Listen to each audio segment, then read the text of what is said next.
hari maraya we yambaye imyenda y'ubumaraya ubwo yabaye indangamiro.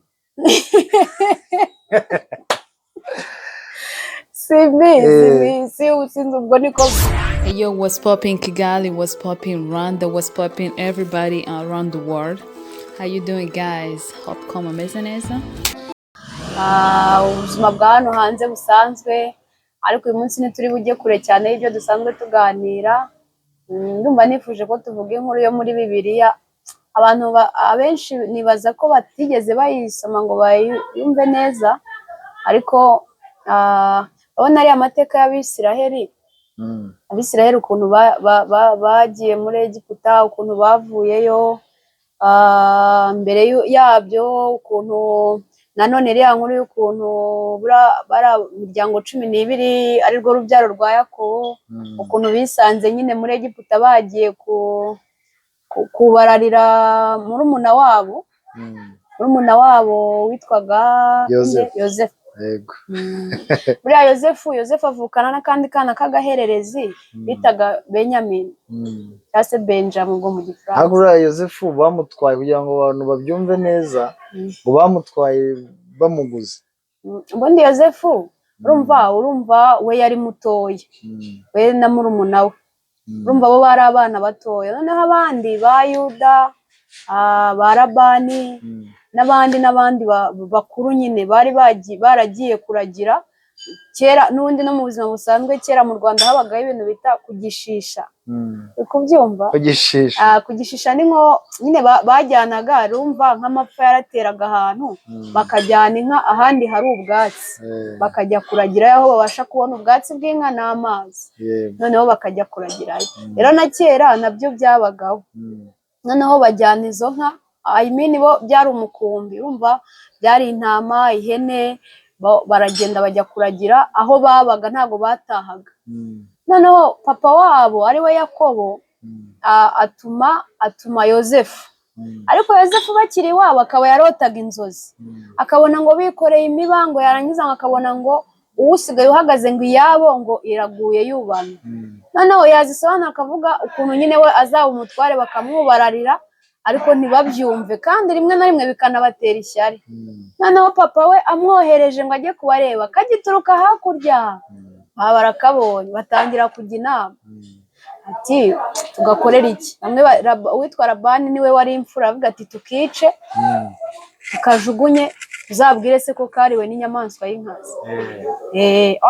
Yuda niwe wabivuze, ahubwo Labani waravuga ati oya, reka twe kugibwaho n'urwo rubanza, ahubwo tumufate tumujugunye mu rwobo, dufate ikanzu ye, twice umwana w'ihene, tumusige amaraso, tuwusige iyo kanzu, tuyishyire se tumubwire ko yariwe n'inyamaswa. Yuda yaravuze ngo bamwice. Yego, ari we mukuru we nyine.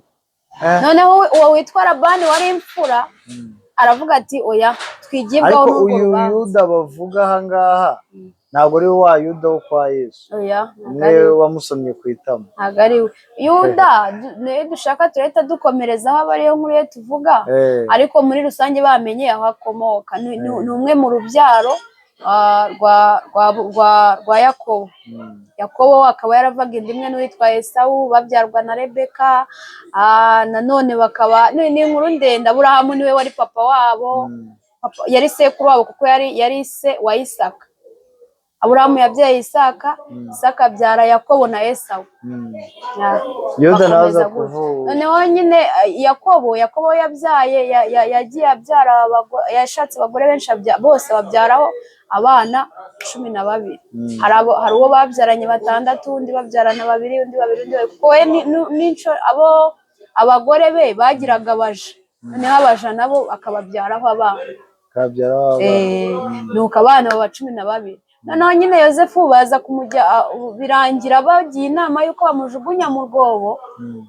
Bamaze kumujugunyamo babigenza gutyo, ariko kubw'amahirwe y'ikintu kizasohora n'abantu badukurikiye, buriya iki Imana iba yaravuganye nawe, bitinde bitebuke kiba kizasohora. Byanyura mu nzira nziza, byanyura mu magorane nyine, biba bizasohora. Hanyuma rero bamujugunya muri urwo rwobo, ariko babona abantu bagenda bagura abanyagano bo muri Egiputa. Barangije aravuga bati ariko ubundi twamushatsemo ibiceri. ari Yuda ubivuga? Oya bose bagiye inama ati twago Yuda namwe mwaramubonye.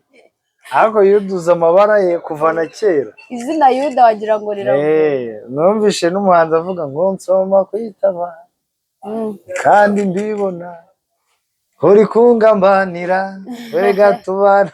Nyine baba babishyize muri rusange, rusange rw'uko nyine baba bashatse kuvuga nk'umugambanyi. Noneho rero ukuntu byaje gukomeza wenda turahita twifatira inkuru izo za Yosefu nayo n'indi topic ukwayo. Ahubwo tuvuge kuri uwo Yuda warumbajije.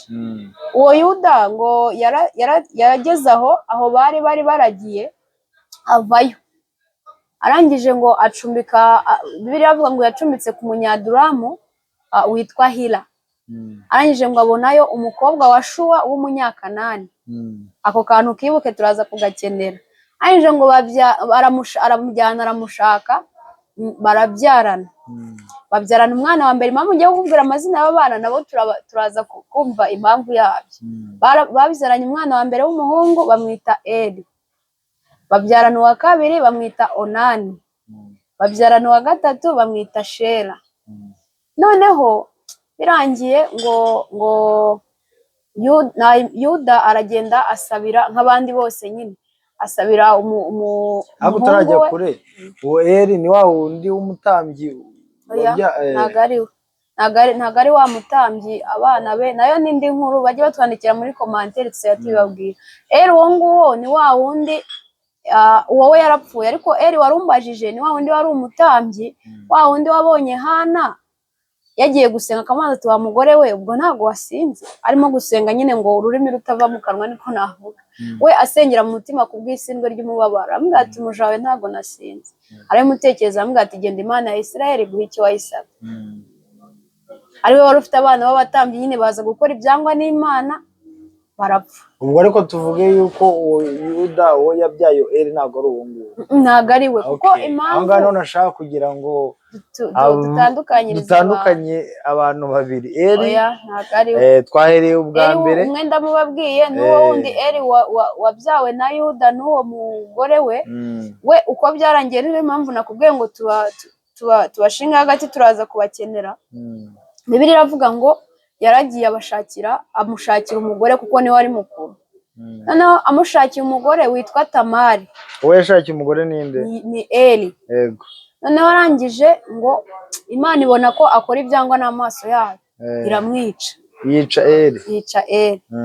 Noneho arangije ukuntu umuco wagendaga w'icyo gihe i Betelehemu cyangwa se mu icyo gihe, kandi no mu Rwanda rwa kera sinzi niba bikibaho, byahozeho. Iyo wenda mwabaga muri abavandimwe, muri abasore tuvuge b'abavandimwe, umwe agashaka umugore, hanyuma uwo musore ubwo aba yabaye umugabo agapfa, ntabwo uwo mugore yatahaga, ahubwo umuvandimwe we niwe wamushakaga. Hanyuma rero naho niko byagenze, yarapfuye. Noneho papa we aramubwira, ari we Yuda, aramubwira ati abwira uwo witwa Onani, niyo mpamvu nakubwiye ngo amazina yibuke. Yari yamushakiye Eri, Imana iramwica. Noneho ahita bamuha uwo witwa Onani. Onani nawe hari ibyo yakoze Imana itakunze, arangije nawe Imana iramwica, nawe iramunangura. ko biravuga ngo byari ikizira mu maso y'Imana, iramwica. Noneho Tamari urumva apfakaye kabiri. Yuda nawe abirebye avuga ati none buriya ni nkaho yakavuze ati none uyu mugore yabatera umwaka, nguyu ibintu nazarutaramuke. Arangije ariko urumva niko umuco wari umeze, ntiyari kumwirukana. Ako kitwa Shera kari kakiri gato. Noneho Yuda aramubwira ati rero icara aho ngaho wambaye imyenda y'ubupfakazi, Shera namara gukura nzamuguha nawe aguhungure. Niko Bibiliya ibivuga. Noneho Tamara aricara arategereza, ariko abona umwana amaze gukura ntibamumushyingira. Noneho hagati aho Bibiliya iravuga ngo Yuda ngo wa mukobwa wa Shuwa ari we muka Yuda yarapfuye. Amaze gupfa urumva aramwiraburira, yumva yari umugore wa Yuda nyine, ari we nyina wabo bahungu nabo bapfuye. Aramwiraburira, arangije Bibiliya iravuga ngo arazamuka ajya i Timuna, izo nkuru ndi kubabwira zanditse mu itangiriro ibice 38. Arazamuka agiti muna ngo aho bakemuriraga ubwoya bw'intama, arangije Tamara amenya ko ariho ari. Ahantu rero inkuru iza kuryohera, Yuda yarazamutse ajyayo, none aho ngaho hitwa Itimuna. Abantu babwira Tamari ko ariho ari. Tamari icyo yakoze, yiyambuye imyenda y'ubupfakazi, aritwikira, niko Bibiliya ivuga. Arangije ngo ajya ku nzira. Amaze kugerayo, abantu babwira Yuda bati hariya hari maraya. We yambaye imyenda y'ubumaraya. Ubwo yabaye indangamiro. Sinzi ubwo niko byitwa. Noneho warangije aragenda ajya ku nzira aritwikira. Noneho Yuda babimubwiye aragenda ajyayo, we arumva nyine indaya ku kazi bayicuruza. Ariko ubu ikigaragara uburaya bwatangiye kera kera kuko nituzavuga bizaterwa nuko muri komanteri bazatubwira, tuzavuga byimbitse kuri uyu muryango w'abana ba Yakobo. Hariho n'abantu bakunda kubica mugani bakavuga ngo iyo umuntu agira umujinya baravuga ngo ese ngo nawe ngo nyine ngo bariya ngo ni bene Yakobo, kuko baragiye bari bafite umuvandimwe wabo, akana kabo gashiki kabo kitwaga Dina, kavukanaga nabo, karangije ngo kabengukwa n'umusore ariko utari mwene wabo, ko bagenderaga ku bintu byo gukebwa n'iki. Barangije ngo barakajyana bagatera inda, uwo muntu aragashaka nyine agatangaho n'ibiguzi, ariko baragenda bajyayo. Ni ibintu birebire nyine ukuntu bagiye bakabashuka ngo biyunze nabo, bakabategeka kwisiramuza kubera kumva ntibari kugira imbaraga zo kugira ikintu bakora bagifite ibisebe. Barangije babajyamo barabica, bazamura uburakari n'umujinya barabica, barabarangiza batema ibitsi nka zabo nabo barabica.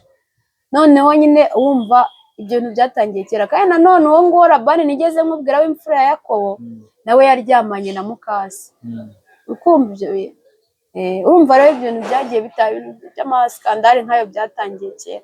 Twagarukiye ku nkuru yacu ya Yuda rero, ni hatari natwawe, ni inkuru ndende. Noneho Yuda nyine aragenda amusanga aho ngaho ngo aryamana nawe, ariko uwo mukobwa yamurushije ubwenge. Ubwo ni n'umupfakazi kuko ni umukazana we. Aramubwira ati se kugira ngo nemere ubundi urampa biguzi iki? Aramubwira ati rero ndaguha umwana w'intama. Genda ajya mu rwuri nguha umwana w'intama. Amubwiye w'intama w'ihene, amubwiye umwana w'ihene. Ati ndaguha umwana w'ihene. Aramubwira ati se kuko bo babyita ngo ni amasasura, ubwo ni nk'ibiguzi, ni ikiguzi. Yego. Noneho uwo mukazana ati se ubwo nabyemezwa n'iki? Naho arimo aramushakaho ikimenyetso. Amubwira ati rero kiri ati se uragira ngo nguhe iki kibikwemeza? Amubwira ati kuramo impeta wambaye uyime n'umugozi wayo, nurangiza ufate n'inkoni yawe witwaje nayo uyime. Hanyuma mu gihe ngitegereje iyo ngwate nyine bibe nk'ingwate, mu gihe ngitegereje igihembo unyemereye. N'umwitero nawe aravuga ati n'uwo mwitero wawe ukuremo uwume, si bitatu, inkoni, impeta n'umwitero.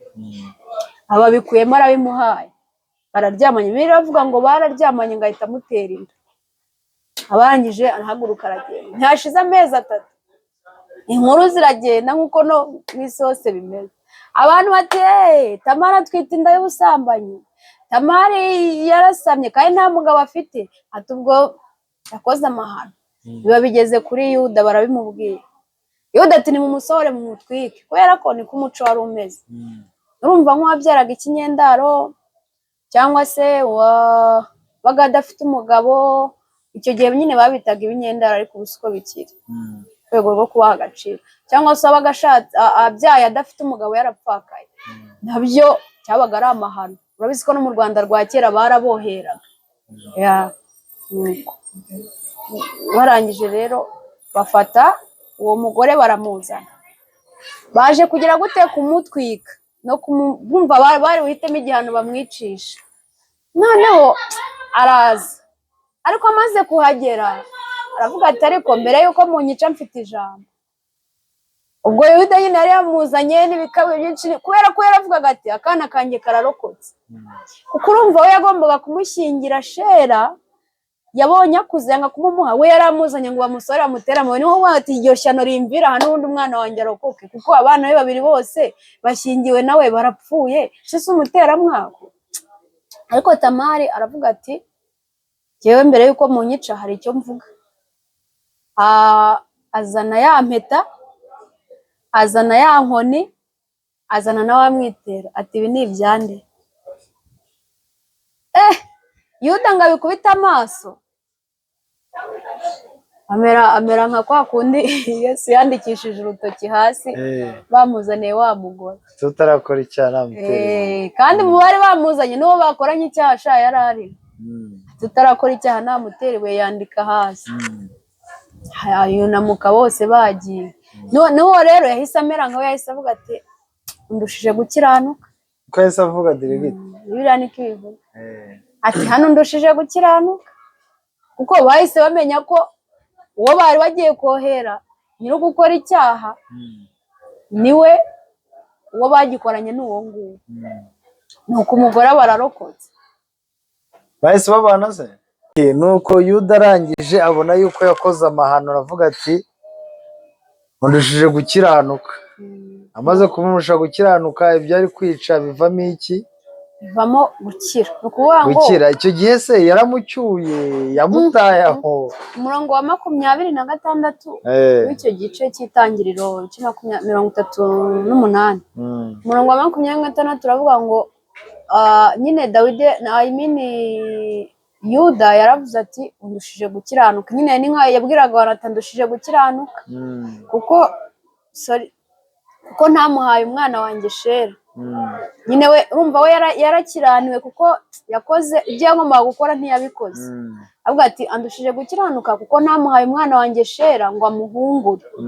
Noneho arangije Bibiliya iravuga ngo nuko aragenda ntibongera kuryamana ukundi, ahubwo muri iyo nda yamuteye ngo yabyayemo impanga nyine havamo uwa mbere aba uwitwa Peresi, uwa kabiri aba uwitwa Zera. Ako nari ubwoko bw'Abaperesi. Kwibyo nawe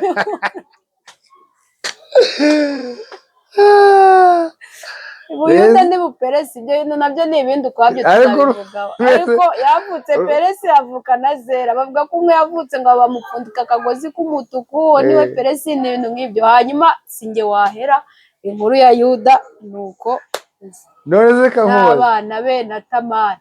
Ikibazo ndimo kwibaza aho ngaho, ntabwo wemera ko ari ubwoko bw'Abaperesi? Burahari. Mbese Abaperesi baturukaga aho nguwo? Oya, ntaho bihuriye. Ntaho bihuriye, izo ni izindi. Ariko urumva ko abantu bacabiranyije kuva kera. Ibi nta kintu kiriho kitahozeho. Kantu umuntu akajya ku muhanda ategereje. None se ntuza Farawo? Kwa Farawo nyine uriya wari utonye ku mwami Farawo witwa Potifari. Ntuzi ko umugore we nawe yacabiranyije agashaka kuryamana na Yosefu, yarangiza agasigarana umwenda we, agasigara yiriza ngo amufashe ku ngufu. Ariko bamugana ibi bya nkuru zo gucabiranya byabayeho kera. Hari igihe ugera gutyo ukajya nk'ahantu ukabona barashaka gucabiranya. Ndabeshya se. Rega ubu buzima tubamo, njye mbona nta bishya bihari, agenda hagaruka ibyabayeho. Ubugome bwabayeho, ubwiza bwabayeho, indangamirwa zabayeho. Urumva rero ntayo ngo turabakunda cyane. Mwari kumwe na Marika Africa TV, nagasubira turi kumwe. Shalom.